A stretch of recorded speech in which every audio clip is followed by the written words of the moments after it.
Hello friends, Gurudev Datta. मैं अर्चना जानी गायत्री ज्योतिष कार्यालय में आप सबका स्वागत करती हूँ। मेरा आज का विषय है शिव और षोडशोपचार पूजन।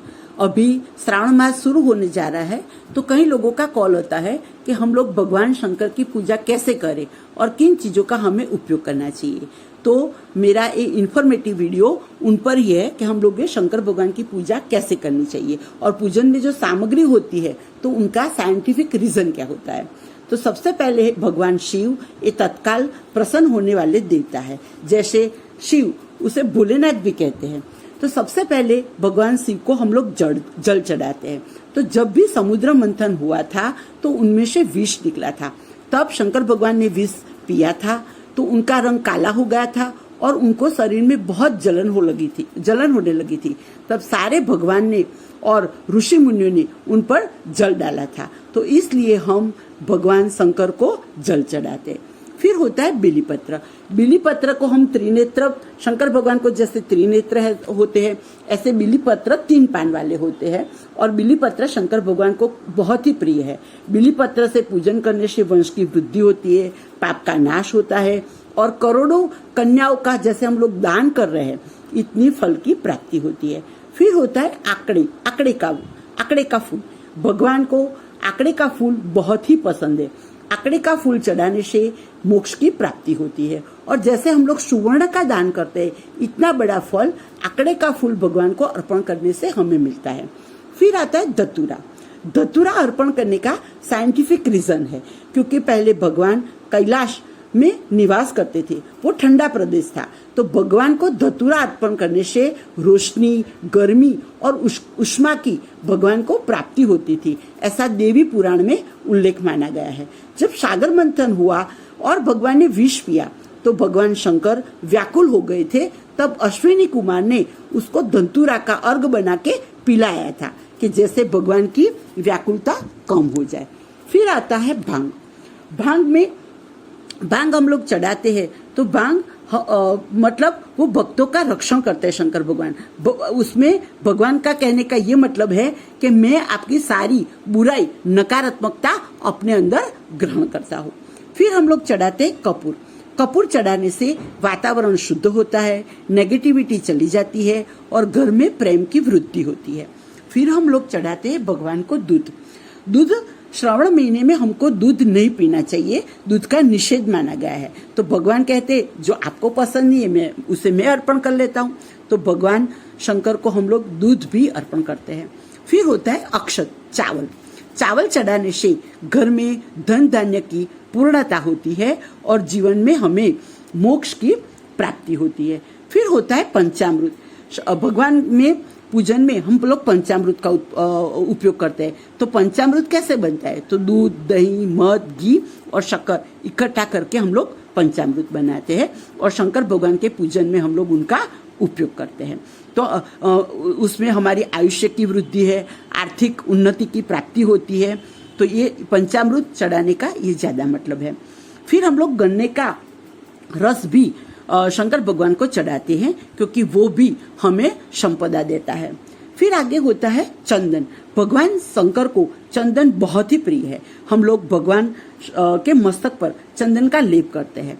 तो लेप करने का रीजन ये भी है कि शंकर भगवान को जैसे विष पिया था तो उनके सारे शरीर में व्याकुलता आ गई थी, उनको कष्ट हो रहा था। तो चंदन का लेप करने से उनका दुख कम हो जाए, इसलिए तब भगवानों ने उसको चंदन का लेप किया था। दूसरा ये भी होता है कि चंदन जीवन में हमें शीतलता प्रदान करती है, मान, प्रतिष्ठा और प्रमोशन भी दिलाती है। इसलिए भी चंदन का उपयोग शंकर भगवान की पूजा में होता है। फिर होते हैं भस्म। शंकर भगवान को भस्म खूब प्रिय है। भस्म का मतलब होता है वैराग्य। तो जैसे माताजी अग्नि में भस्मीभूत हो गई थी, तब शंकर भगवान के उनकी भस्म लेके उनके सारे शरीर पर लगा डाली थी। तब से शंकर भगवान को भस्म बहुत ही प्रिय है। वो वैराग्य की भी प्राप्ति करवाती है और भस्म हमें चिंता में से मुक्ति दिलाती है। फिर आगे हम लोग अगरबत्ती और रुद्राक्ष का भी उपयोग करते हैं शंकर भगवान की पूजा में। तो रुद्राक्ष का उपयोग करने से जीवन में आदि व्याधि और उपाधि नष्ट हो जाती है। और हमारी सारी मनोकामना भी पूर्ण हो जाती है। फिर शंकर भगवान को हम लोग जनोई यज्ञोपवित्र भी धारण करवाते हैं। फिर आगे जाके हम लोग पूजन में मिठाई और फ्रूट्स का उपयोग करते हैं। कोई भी भगवान की जब हम पूजन करते हैं तो फ्रूट्स और मिठाई का भोग लगाते हैं। ऐसा करने से हम लोग भगवान को जो होता है हमारे पास वो अर्पण करते हैं और बाद में ऐसी मनोकामना करते हैं कि हे भगवान, जैसे हमने आपको जीवन में शुभ फल दिया है ऐसे ही हमारे जीवन में शुभ फल की प्राप्ति कराओ। तो इसलिए हम लोग भगवान को मिठाई और फ्रूट्स का भोग लगाते हैं। फिर आगे जाके वस्त्र का दान। तो कोई भी भगवान की पूजन होती है तो उसमें हम लोग वस्त्र का दान करते हैं। वस्त्र का दान करने का मतलब है कि हे भगवान, मेरे पास जो था मैंने दिया है और जीवन में मेरे लाइफ में कभी कोई प्रॉब्लम्स आती है, मुश्किलें आती है, तो हे भगवान मेरी इज्जत आबरू बरकरार रखना। तो इस तरह से हम लोग वस्त्र का दान भी भगवान को करते हैं। फिर आगे जाके हृदय। तो हम लोग कितनी भी पूजा कर ले, कितना भी खर्च कर ले, लेकिन हम मन शांत रख के निर्मल हृदय से जब तक भगवान की पूजा प्रार्थना नहीं करते हैं, अंदर हमारा मन हृदय नहीं लगाते हैं, तो ये पूजा की फल की प्राप्ति हमें नहीं मिलती है। तो फिर हम भगवान को कहते हैं कि हे भगवान, ये सारी तो तुच्छ वस्तु है, जो आपने दिया है मैंने आपको अर्पण किया है, लेकिन जो मेरा हृदय है, मेरे हृदय का सारा भाव अर्पण करके मेरा हृदय कमल पे हे भगवान आप विराजमान हो जाओ और मेरी ये पूजा जो कर रहा हूँ उनकी मुझे अच्छी सी फल प्रदान करना, ये मेरी पूजा स्वीकार करना। तो इस तरह से हम लोग सारी पूजन करते हैं शंकर भगवान का। फिर जाने हो जाता है शंकर भगवान की, इस तरह से हमने सब सारी चीजें अर्पण कर दी, भगवान को स्नान करा लिया, तो फिर हम लोगों को क्या करना चाहिए? तो फिर हम लोग शिव महिमन स्तोत्र का पाठ कर सकते हैं। आज शिव अष्ट अध्याय रुद्री आती है, उनका 11 दफा पाठ करना चाहिए।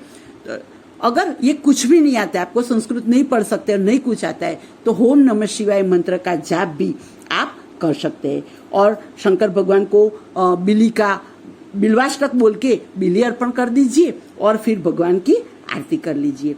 ऐसा करने से आपकी 16 पूजा पूरी हो जाती है। Thank you.